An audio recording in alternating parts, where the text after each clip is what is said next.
Hello,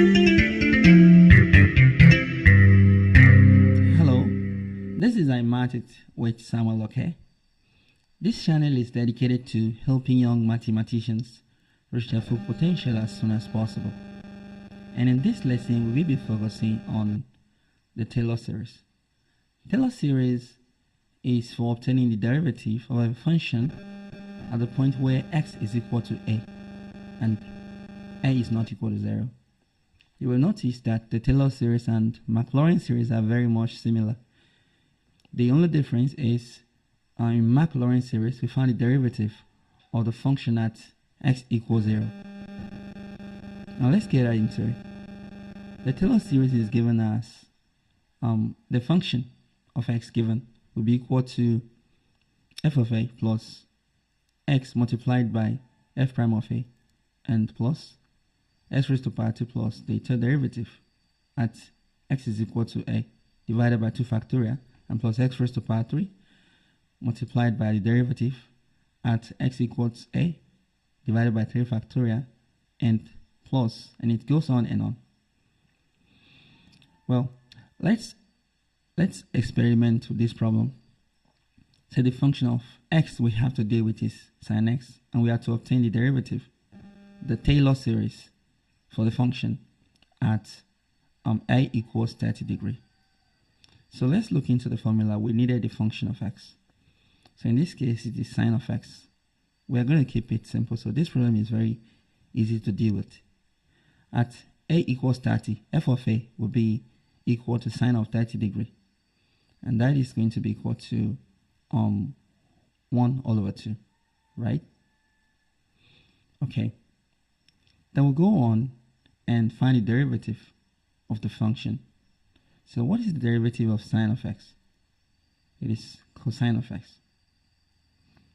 So let us go on and put a, x equals a, where a is 30 degrees. Okay, so we have to obtain the value of cos 30 degrees. So the value of cos 30 degrees is the square root of 3 divided by 2. Please, if you get value from this lesson, remember to hit the like button and subscribe if you would like to see more educational content like this. So the square root of 3 divided by 2 is cos 30 degrees. So let's go on and find the second derivative for the function, and that will be the derivative of cos x, which is negative sin x. So then we go on and put a equals 30. So that's where x is equal to a. So and that will be the value of negative sine 30 degrees, right? And that is to be equal to negative 1 over 2, because sine 30 is 1 over 2. Let's go on and find the third derivative for the function. The derivative of negative sine x is negative cos x. So sine x is cos x, right? And multiplied by the negative that we have there. Let us put x is equal to 30, where x is equal to a. So we obtain negative cos 30 degrees. And negative cos 30 degrees will yield negative square root of 3 divided by 2, right? Let's do that one more time. So what's the fourth derivative of the function? And that is sine of x, right? It should have been cos x. It should have been sin x if it's positive, but we have negative there. So we put a equals 30, and sine of 30 degrees equals 1 divided by 2. At this point, you notice we are back to where we started, so that we don't keep repeating ourselves.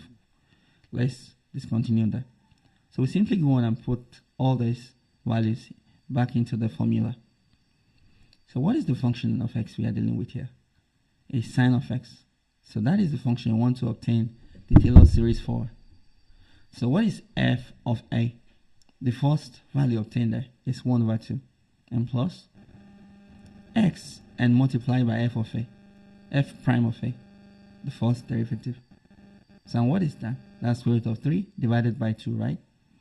And we divide all this by 1 factorial. 1 factorial is 1. So, and plus.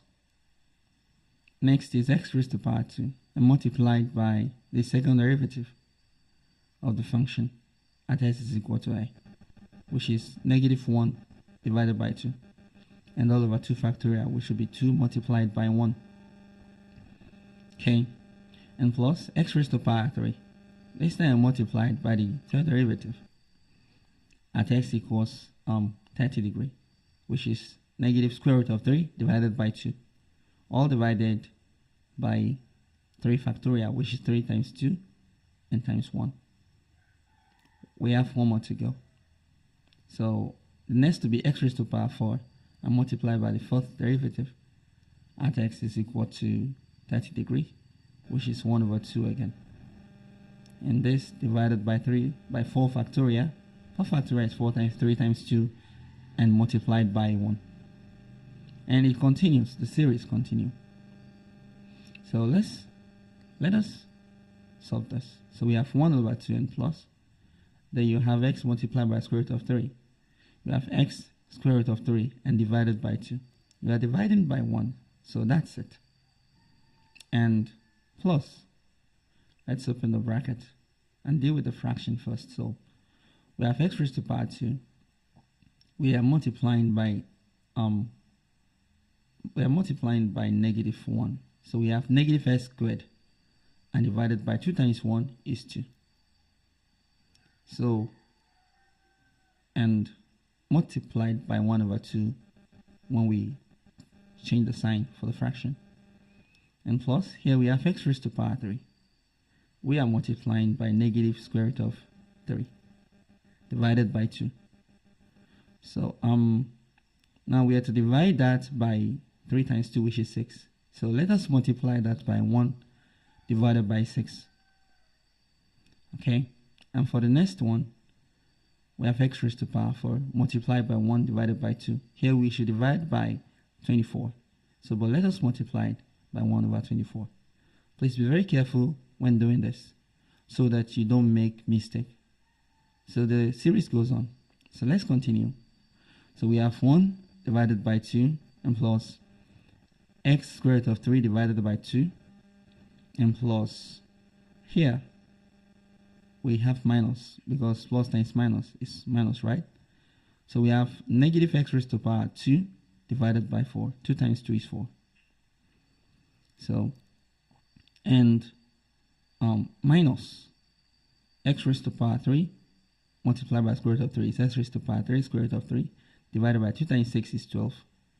And plus x raised to power 4 and divided by 48. And the list goes on. And you will notice that we can factor 1 over 2 out of this series. So you can go on and do that if you would like to. So, and this is a Taylor series for the function. There is a dedicated video for Maclaurin series on this channel, so you can try to look into it. Please remember to hit the like button. The problem may be different, but it's all the same thing. I'll see you next time, and until next time, keep mathing it, keep winning.